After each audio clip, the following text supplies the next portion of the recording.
इस तरीके से आपको किक करने के लिए पंच पकड़ना है। पंच पकड़ने के बाद में दोनों पैरों में डिस्टेंस रखना है और इस तरीके से सामने वाले को किक पुश करनी है।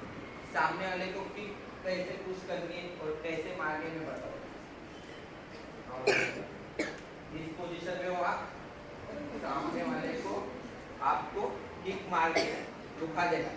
किक सामने वाले को देखो, ये जो पार्ट है चेस्ट का और स्टमक का यहाँ पे लगना चाहिए।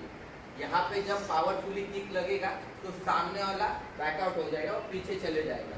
किक मारने के लिए हमें एक स्टेप बैक लेके किक करना है, क्योंकि आप स्ट्रेट खड़े रहोगे, किक मारोगे, प्रेशर से आप कुछ पीछे आ जाओगे। इसके लिए आपको सबसे पहले वन स्टेप बैक लेना है, दोनों हाथों को इस तरीके से रखना है।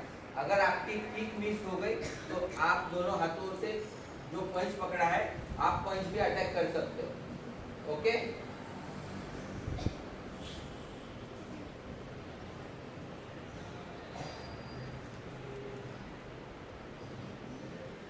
आप लोगों को मैं अभी भी कह रहा हूँ, क्लास में बैठे ठीक तरीके से बैठना है।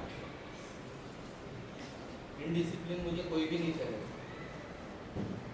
ओके, आप लोगों को दिखा कि किस तरीके से करना है। Okay, Marathi medium Hindi medium आपको समझ में आया। देखिए, किक मारने के लिए टेक्निक होनी बहुत जरूरी है, क्योंकि हम जब किक करेंगे सामने वाले को तो पावरफुली किक करना है, एज ए नॉर्मली किक नहीं करना है हमें।